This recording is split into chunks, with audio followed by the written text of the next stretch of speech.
네, 오늘은 화려한 솔로몬의 이면이라는 제목으로 말씀을 전하도록 하겠습니다. 네, 우리 더세움교회 나오신 모든 분들을 축복하고 환영합니다. 오늘은 교회를 다니지 않는 사람들이라도 성경에 나오는 인물들 중에 아는 이름들이 몇이 있지 않습니까? 그 중에 하나가 오늘 본문에 나오는 솔로몬이라고 생각이 듭니다. 솔로몬 하면 뭐가 제일 유명합니까? 맞습니다. 그런 지혜가 그런 아주 유명한 그런 왕이었습니다. 그리고 솔로몬에 대해서 교회를 다니는 분들은 지혜로운 왕이었고 그 지혜로 하나님께서 큰 복을 받은 인물이다라고 알고 있습니다. 실제로 사실입니다.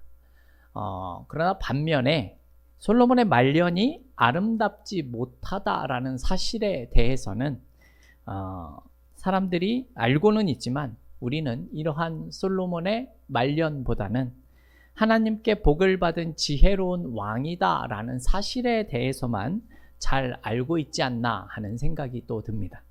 오늘 본문의 내용을 통해서 그가 하나님께 복을 받은 사람의 모습과 또 그의 말년이 그리 좋지 못할 수밖에 없는 그 모습에 대해서 우리가 함께 살펴보려고 합니다. 먼저 하나님께 복을 받은 모습에 대해서 살펴보도록 하겠습니다. 오늘 본문의 내용을 보면 솔로몬이 산당을 찾았다라는 내용이 나옵니다. 여러분, 산당이 무엇인 줄 아십니까? 산당은요, 이 당시에는 아직 예루살렘에 이 성전이 세워지기 전이었기 때문에 제사를 드리기 위해서는 이 여호와의 장막, 이 성막에 가서 제사를 드렸었어야 했습니다. 그런데 늘 이 여호와의 장막에 모여서 제사를 드리는 것이 쉽지가 않았기 때문에 근처 산에다가 임의로 제사를 드릴 곳을 마련한 겁니다. 그것을 우리가 성경에서는 산당이라고 부르고 있습니다. 2절 하반절을 보면 솔로몬이 이 산당을 찾았다라고 이야기를 하죠. 그런데 이 솔로몬이 산당을 찾은 이유가 두 가지 이유가 보여지고 있는데요. 첫 번째는 여호와를 사랑하기 때문이었다라는 내용이 3절 말씀에서 나오고 있습니다. 그래서 산당을 찾았다라는 것이죠. 그리고 두 번째 이유도 3절에 나와 있는데요. 무엇입니까? 다윗의 법도를 행하기 위해서다라고 이렇게 말씀하고 있죠. 솔로몬이 아버지인 다윗의 법도를 지키기 위해서 노력했다라는 사실이 지금 보여지고 있는 겁니다.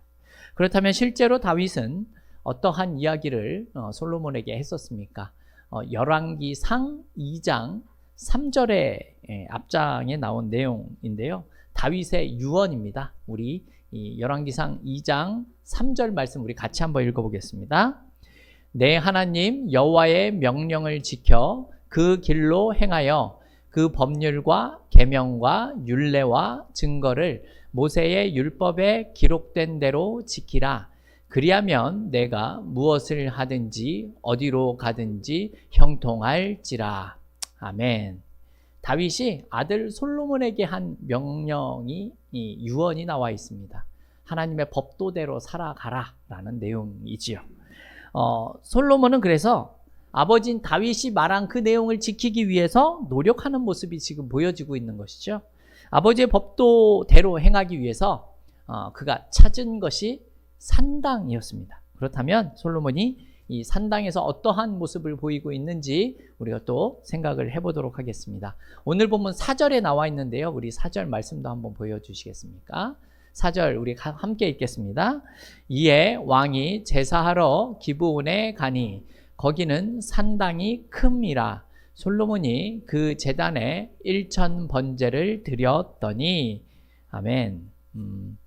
기브온 산당이라고 나오죠.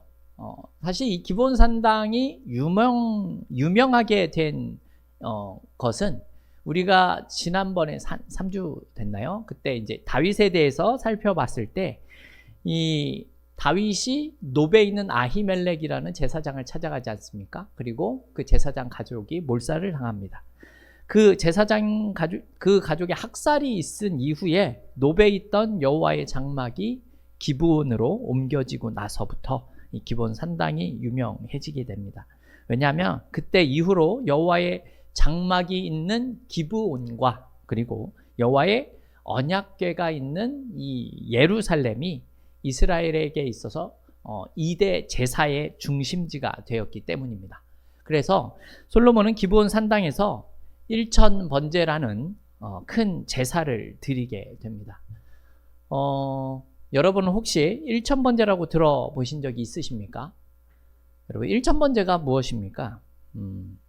어떤 분들은 일천번제가 1000번의 예배를 드린 것으로 생각을 하시는 분이 계십니다. 또 어떤 분은 1000번의 번제를 드린 것으로 생각하시는 분들이 계십니다. 하지만 솔로몬이 드린 이 1000번제는 그러한 뜻이 아닙니다.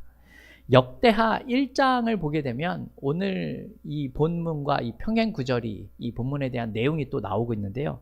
그 역대하 1장 6절을 보게 되면 어떻게 표현하고 있냐 하면 1000마리의 희생 제물을 드렸다 이렇게 말을 하고 있습니다. 그러니까 1000번제는 한 번에 1000마리의 희생 제물을 드리는 제사를 드렸다 이러한 뜻입니다. 그래서 오늘 본문 4절을 보면 기브온 산당이 크다라고 표현을 한 것도 이렇게 1000마리를 한꺼번에 잡을 수 있는 넓은 곳이었기 때문이다라는 사실을 알 수 있죠. 그런데 사실 요즘도 이 1000번제라는 제목으로 헌금을 하는 교회들이 많이 한국 교회에 있죠. 솔로몬이 1000번제를 드린 것처럼 매일 헌금을 드리면서 1000일 동안 기도를 하게 되면 하나님께서 그 소원을 들어주신다라고 생각을 하는 경우가 많이 있습니다. 물론 여러분, 안 하는 것보다 1000일 동안 하나님 앞에 예배하고 기도하고 헌금을 드리면서 하는 그 정성과 믿음은 대단하다라고 말씀을 드립니다. 그러나 문제는 그것 자체가 성경적인 가르침이 아니다라는 것에 있다는 것이죠. 솔로몬이 드린 1000번제는 내가 원하는 그 어떤 소원을 이루기 위해 1000일 동안 하나님 앞에 예물을 드리고 기도하고 제사를 드리는 것이 아니라 하나님께 속죄함을 받기 위한 제사였기 때문에 그렇다라는 겁니다. 용도가 달랐다라는 것이죠. 이처럼 1000마리로 제사를 드리는 모습은 솔로몬이 하나님 앞에 자신의 중심을 표현하는 매우 중요한 요소가 맞았습니다. 그래서 하나님이 이것을 기뻐하셨죠. 그리고 또 솔로몬의 좋은 모습이 또 보여지지 않습니까? 우리가 잘 아는 지혜를 구하는 모습이 오늘 본문에 나와 있습니다. 5절을 보게 되면 하나님께서는 솔로몬이 기뻐하시는 솔로몬이 드린 1000번제를 기쁘게 받아주셔서 솔로몬의 꿈에 나타나십니다. 그리고는 네가 원하는 것이 있으면 말해봐라, 내가 들어주겠다라는 말씀을 하시죠. 예, 솔로몬이 6절에서 어떤 특정한 소원을 말하기 전에 그가 하는 말이 있는데 그것이 무엇인가 하면 하나님에 대한 은혜를 먼저 찬양하고 있다라는 내용이 나오고 있습니다. 아버지 다윗에게 베풀어 주신 그 하나님의 사랑과 큰 은혜를 기억하면서 하는 내용이지요. 그러면서 자신의 아버지의 뒤를 이어서 자신이 왕의 자리에 앉게 된 것이 하나님께서 주신 큰 은혜의 모습이었다라는 내용이 나옵니다. 여러분, 이 솔로몬의 응답은 사실 하나님의 모든 백성들이 해야 할 대표적인 고백이다라고 여겨집니다. 이미 베풀어 주신 하나님의 크신 은혜를 우리가 기억하면서 하나님께 감사하는 마음은 우리 모두가 가져야 할 기본적인 자세다라는 사실을 우리가 기억했으면 좋겠습니다. 그리고 자신의 소원을 말하는 내용이 7절에서 9절에 나와 있는데요. 우리 7절에서 9절 조금 길지만 우리 한 목소리로 앞에 나와 있습니다. 우리 같이 한번 읽어보겠습니다. 나의 하나님 여호와여, 주께서 종으로 종의 아버지 다윗을 대신하여 왕이 되게 하셨사오나 종은 작은 아이라 출입할 줄을 알지 못하고 주께서 택하신 백성 가운데 있나이다. 그들은 큰 백성이라 수요가 많아서 셀 수도 없고 기록할 수도 없사오니 누가 주의 이 많은 백성을 재판할 수 있사오리이까? 듣는 마음을 종에게 주사 주의 백성을 재판하여 선악을 분별하게 하옵소서. 아멘. 먼저 솔로몬이 하는 이야기가 무엇이죠? 자기는 작은 아이라서 출입을 할 줄 모른다, 이렇게 표현하는 내용이 있습니다. 주석가들은 이 당시에 솔로몬의 나이를 20세 전후라고 보고 있습니다. 적은 나이는, 그렇게 적은 나이는 아니죠. 이스라엘의 왕으로서 수많은 백성들을 통치해야 하는 책임의 막중함에 비해서 지금 자신의 경험이나 자신의 미숙함의 연약함을 지금 절실히 느끼고 있는 모습을 표현하고 있는 말입니다. 그러나 여기서 솔로몬의 이 고백이 단순히 이 나이가 어리다라는 문제라기보다는 솔로몬이 자신의 겸손한 모습을 보여주고 있다라고 우리는 할 수 있습니다. 우리가 성경을 사실 보게 되면 하나님의 소명에 반응하는 사람들의 모습이 사실 대부분 자신의 부족함이나 자신은 그런 사람이 아닙니다 라고 이야기를 하는 경우들이 대부분이죠. 그래서 오늘 솔로몬도 그와 비슷한 모습을 보여주고 있다라는 겁니다. 그러면서 우리가 읽은 9절을 보게 되면 그 자리에서 솔로몬이 자신의 소원을 고백하는 장면이 나옵니다. 무슨 말이죠? 이 많은 백성을 재판할 수 있는 지혜를, 그 마음을 주셔서 재판할 수 있는 듣는 마음을 주셔서 주의 백성들을 재판하여 선악을 분별할 수 있게 해주십시오 라고 고백하는 장면입니다. 솔로몬의 소원을 통해서 우리는 이 당시의 왕이 어떠한 역할을 했었어야 했는지에 대해서 좀 살펴볼 수 있는 내용이 나오죠. 그게 무엇이죠? 바로 재판에 관한 내용입니다. 그죠? 왕정시대 이전에 이스라엘을 다스렸었던 사사들 있지 않습니까? 사사들을 사실은 이 판관들, 재판관들이라고도 표현을 하기도 하죠. 그 당시 사사들은 각종 사회 분규나 이런 것들을 해결하는 그런 위치에 있었습니다. 그리고 이제 왕정시대가 시작이 되어서 왕이 통치하는 그 시대 가운데서도 재판이 매우 귀중한 자리를 차지하고 있었다라는 것이죠. 실제로 고대 국가 왕들은 통치자인 동시에 최고의 재판관이 되었어야 했다라는 겁니다. 하나님의 말씀대로 이 하나님의 백성들을 올바로 통치하기 위해서, 재판하기 위해서 요구되는 모습이 무엇입니까? 솔로몬이 아주 귀한 얘기를 하죠. 뭐라고 얘기합니까? 첫 번째로 듣는 마음을 달라라고 이야기를 합니다. 듣는 마음. 여러분, 듣는 마음이 무엇일 것 같습니까? 여러분, 듣는 마음이란 이해할 수 있는 마음을 뜻하는 겁니다. 이 이해할 수 있는 마음을 가지고 옳고 그름을 분별하는 능력을 말하는 겁니다. 잘 들어야 잘 이해할 수 있고, 그래야 잘 판단할 수 있다라는 것이죠. 한 나라의 지도자들은요, 여러분, 백성들의 소리를 잘 들을 줄 아는 사람이 되어져야 하는 것입니다. 그러나 그보다 먼저 잘 들어야 할 것이 있다라는 사실을 우리는 생각해낼 수 있어야 하지요. 그것이 무엇입니까? 그것은 바로 하나님의 음성입니다. 이스라엘의 진짜 왕이신 여호와 하나님의 뜻을 알고 들을 수 있어야, 그래야 제대로 하나님의 뜻을 분별하고 판단할 수 있게 된다라는 것입니다. 그럴 때 우리는 선과 악을 더 분명하게 판단할 수 있고, 그래야 하나님을 맡겨주신 백성을 잘 이끌어갈 수 있게 된다라는 것입니다. 이러한 솔로몬의 대답을 하나님은 무척이나 기뻐하셨습니다. 그래서 하나님이 뭐라고 이야기하십니까? 장수나 부나 원수의 생명을 멸하기를 네가 구한 것이 아니라 지혜를 구했기 때문에 내가 지혜롭고 총명한 마음을 너에게 주겠다, 이렇게 말씀을 하시죠.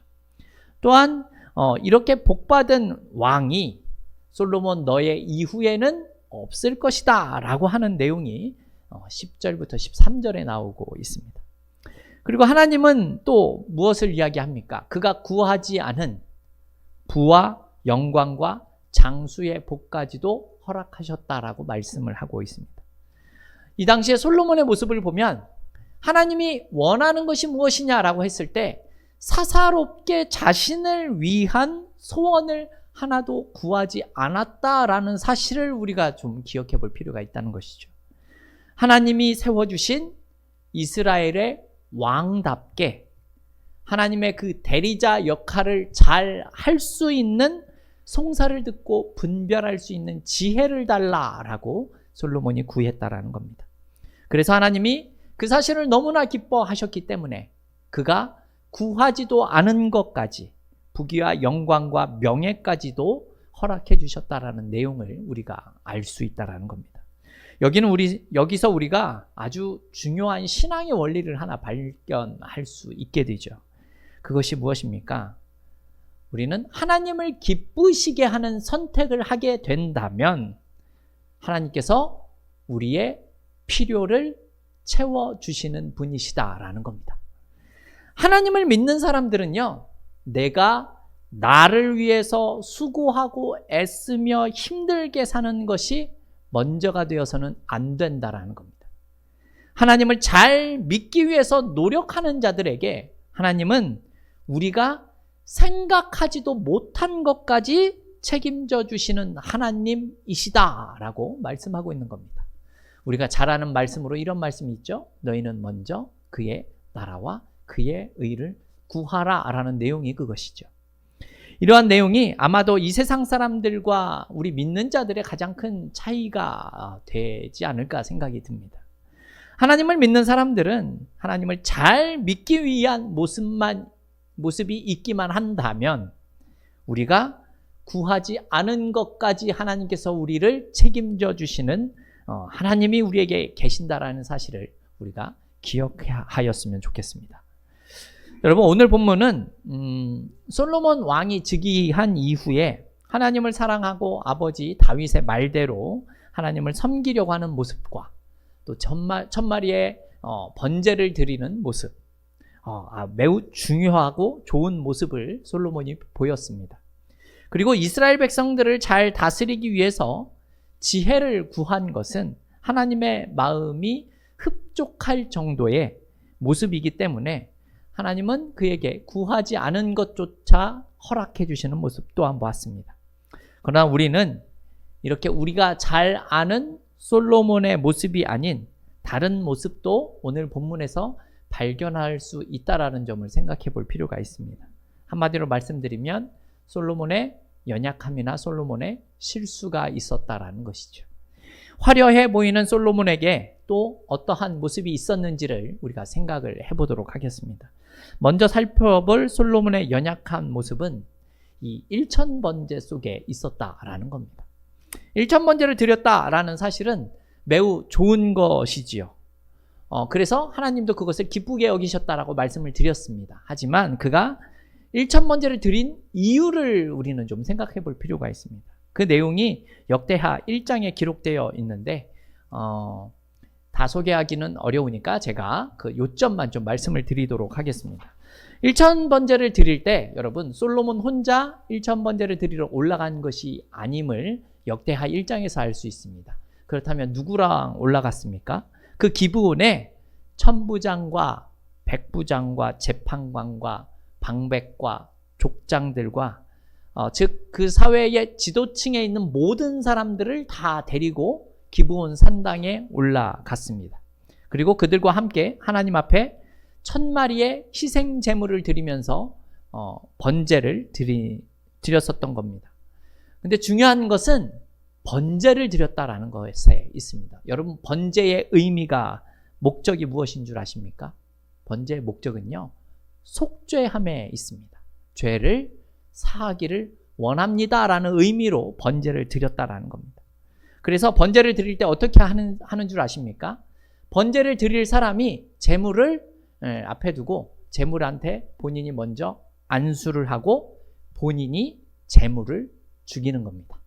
나의 죄를 네가 가져가라 라고 하면서 본인이 제물을 죽입니다.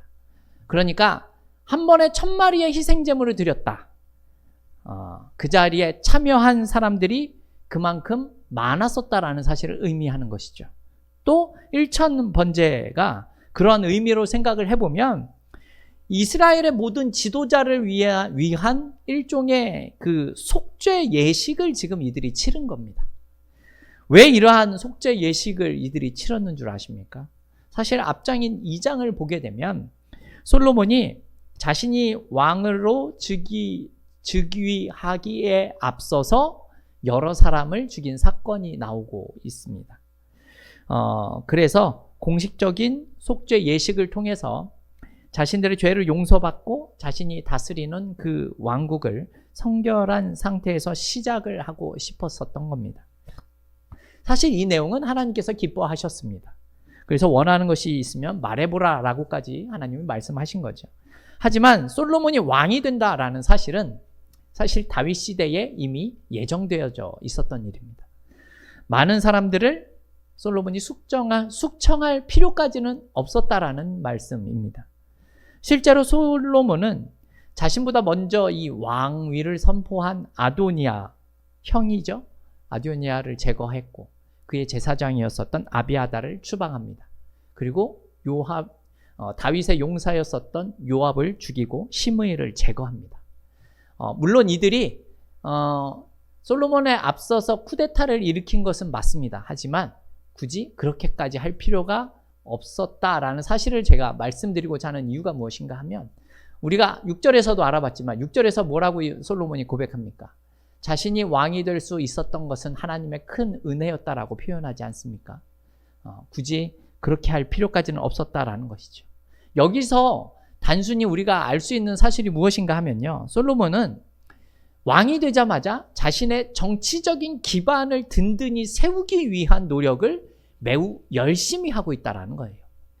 자신이 왕의 됨에 있어서 걸림돌이 될 만한 것은 싹 다 치워 없앴다라는 겁니다.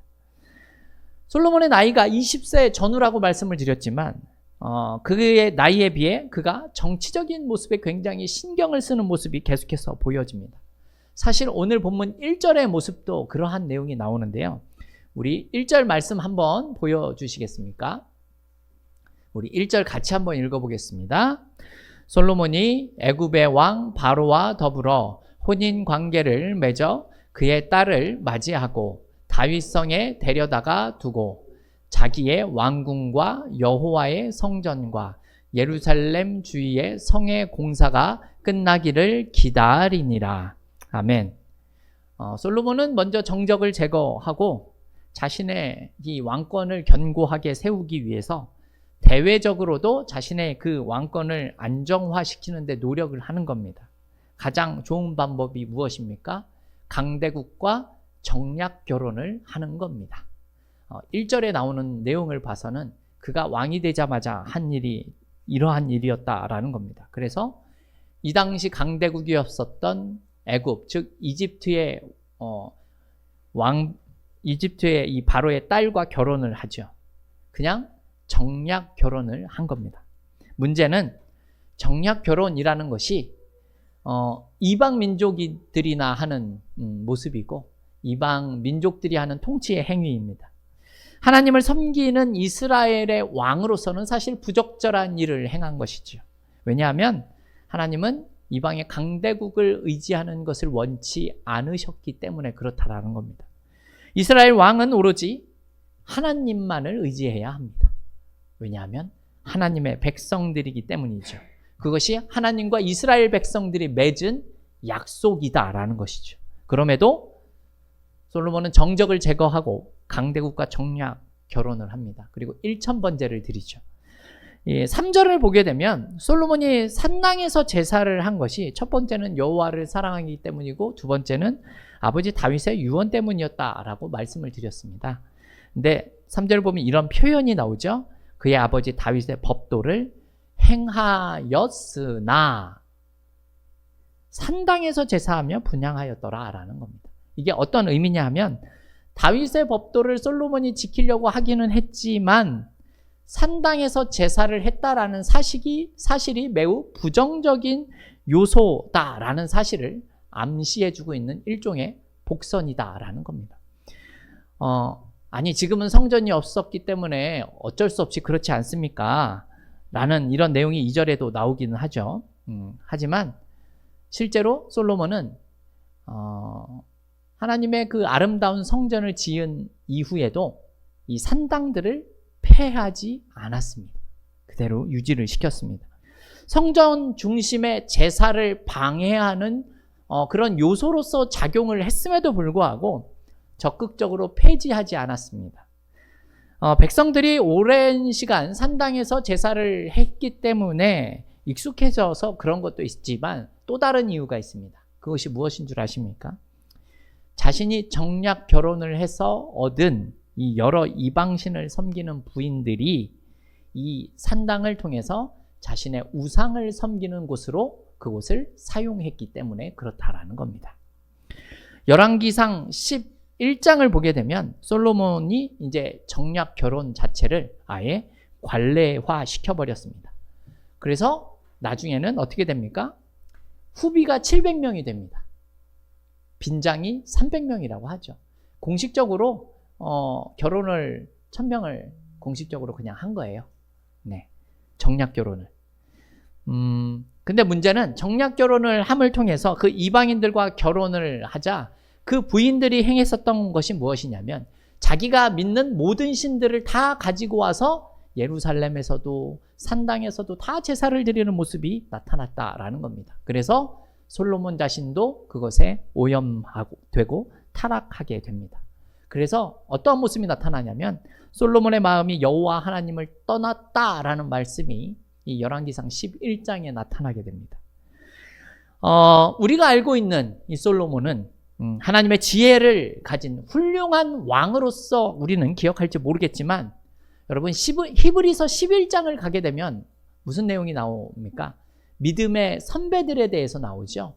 믿음의 선배들은 이러했다라는 내용들이 쭈루룩 나오는데 그 믿음의 선배들의 명단에 솔로몬이 들어가지 못했다라는 사실을 우리가 좀 기억할 필요는 있다라는 겁니다.